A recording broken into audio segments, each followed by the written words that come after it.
we move to the next part of control and coordination. So today we will consider control and coordination in plants. Now in animals, when we consider control and coordination, animals have got a special nervous system with the help of which it can control and coordinate in body. Moreover, we have got sense organs like the eyes, the nose, the tongue, the skin, the ears, with the help of which we can coordinate with the other outer environment. But the plants, they have hormones, and with the help of hormones they coordinate their growth. So the control and coordination in plants, it is done with the help of hormones.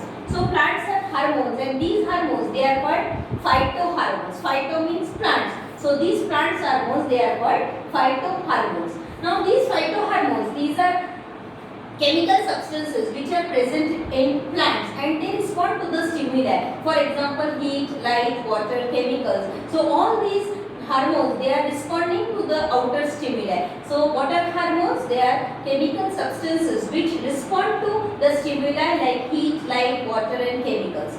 Now there are different types of hormones which are present in plants. These hormones, remember, they are always of 4 types. Some are auxins, some are gibberellins, third they are cytokinins, and fourth they are abscisic acid. So auxins, now what is you need to know the function of all the hormones. Now auxins are the hormones which help in the cell enlargement and the cell differentiation.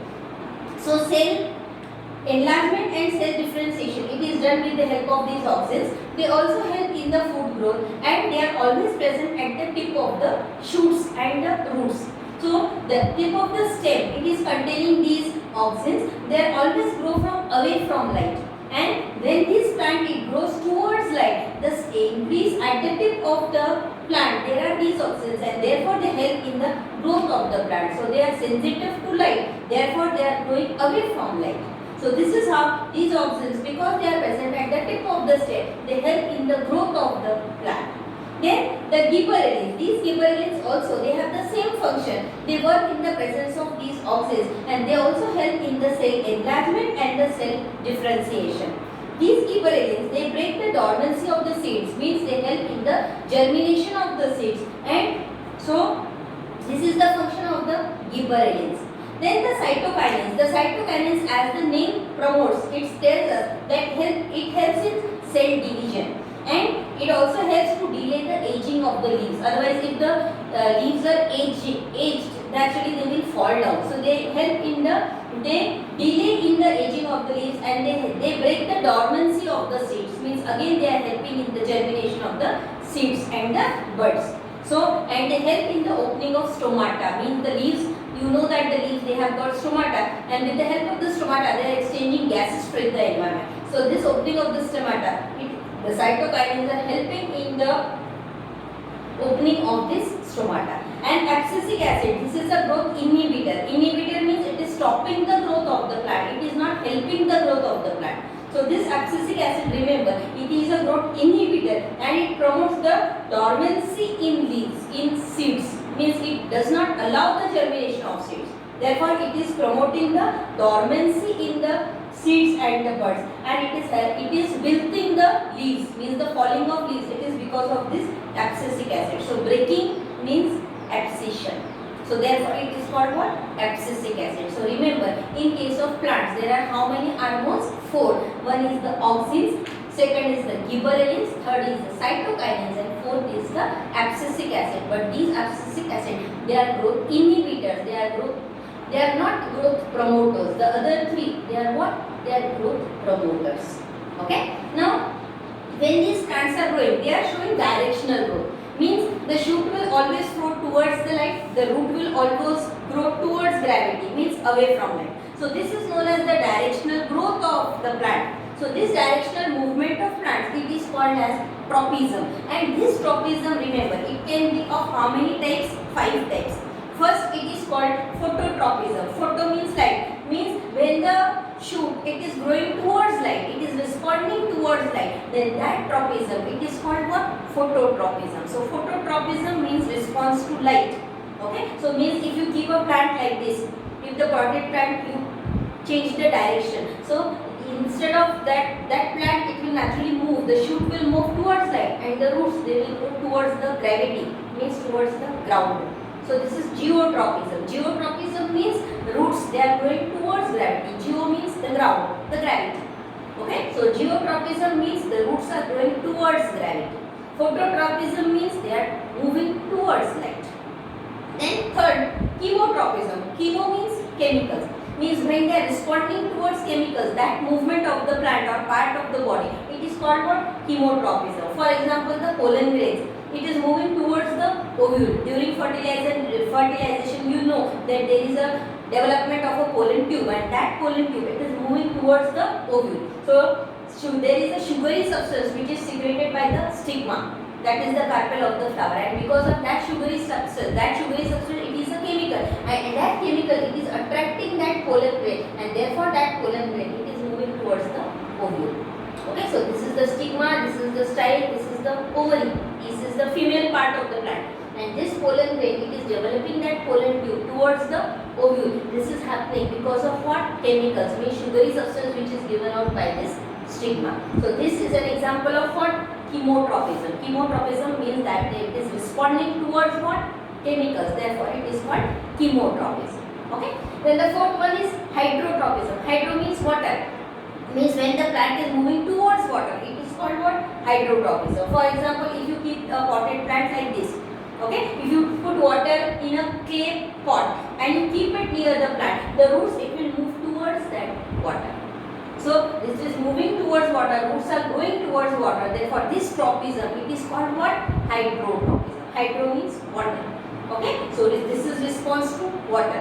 And thigmotropisms of some plants they are creeping plants. Creeping plants means they have got tendrils. So they need naturally support because their stem is not very strong. So such plants they respond to support. Means if by chance they find a bamboo stick or any support like a wall or another tree, then these tendrils they curl themselves on this support. So this is called what? Thigmotropism, means the plants respond to support. So climbing tendrils when they touch and they wind around the support. So this is called what? Thigmotropism. So what is tropism? The directional growth or movement of the plant. Phototropism, photo means light, means movement towards light. Second, geotropism, geo means gravity or the ground. So respond to gravity is geotropism. Hydrotropism, movement towards water is hydrotropism. Then chemotropism, moving towards chemicals is chemotropism. If you put fertilizer, the plant will grow towards the fertilizer, means it will try to absorb the chemicals from the ground. Again that will be called what? Chemotropism. And the last is what? Thigmotropism, means some plants the stem is not very strong, it cannot move or grow on itself. Therefore, it develops what? Tendrils, and these tendrils it is moving around the support. Means if there is a bamboo stick around, it will curl around that bamboo stick. Means it is moving towards support. Then it is called what? Thigmotropism. So how many types of tropism are there? 5. Phototropism, geotropism, chemotropism, hydrotropism, and thigmotropism. And what is tropism? It is the directional movement of the plant, directional growth movement of the plant. Okay. Then, so these plant hormones, what are the functions of the plant hormones? These plant hormones, they are helping in the germination of seeds. Means it is breaking the dormancy of the seed. The seed will develop into a plant. So this is called germination of seed. Second, it helps in the growth of the root, the stem and the leaves. All will grow with the help of the hormones. Third, the movement of the stomata and the leaves. The stomata are opening, they are closing, they are taking in carbon dioxide, they are giving in or giving out oxygen. So all this movement of stomata it is done with the help of hormones. Fourth, the flowering in plants, it is again with the help of hormones. Then the ripening of fruits, then the phototropism, geotropism, chemotropism, hydrotropism, the thigmotropism, all it is done with the help of these hormones. So these are all what? The functions of the plant hormones. Okay, and the plants also show what? Nastic movements. Nastic movements means the movement which is not towards the direction of the stimuli.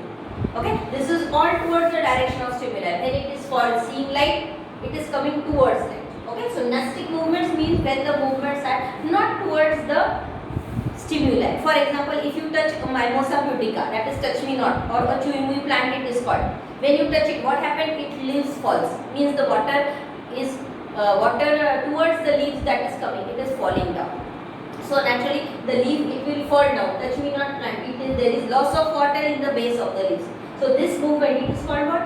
Nastic movement. And what is nastic movement? The movement of the plant which is not in the direction of the stimulus. It is non-directional towards the stimulus. Such movement in the plant, they are called what? Nastic movements. And this nastic movement in Mimosa pudica or the chew me plant or the touch me not plant, it is called what? It is because of the loss of water in the plants, and this is caused by touch. We are touching it. Therefore, it is called what?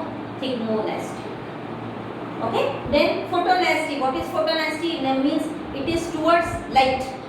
Okay. Because of light, it shows some movement. So when it is in the bright light, means the dandelion plant in the morning when there is bright light, the flower opens. And in the evening when the light is going away, the plant again, the flower again comes together. Okay, means this movement, it is movement of the flower. It is due to what? The intensity of light. Okay, so this is called what? Phototropy. Why? Because it is because of the intensity of light. Light means photo. Okay, so that is because of this nasty. It is called what? Photonasty. Okay, so these are the nastic movement. Nastic movements means the non-directional movement. The movement is not in the direction of stimulus. Okay, so remember the difference between tropism and nastism. Okay, so this is all about what? Control and coordination in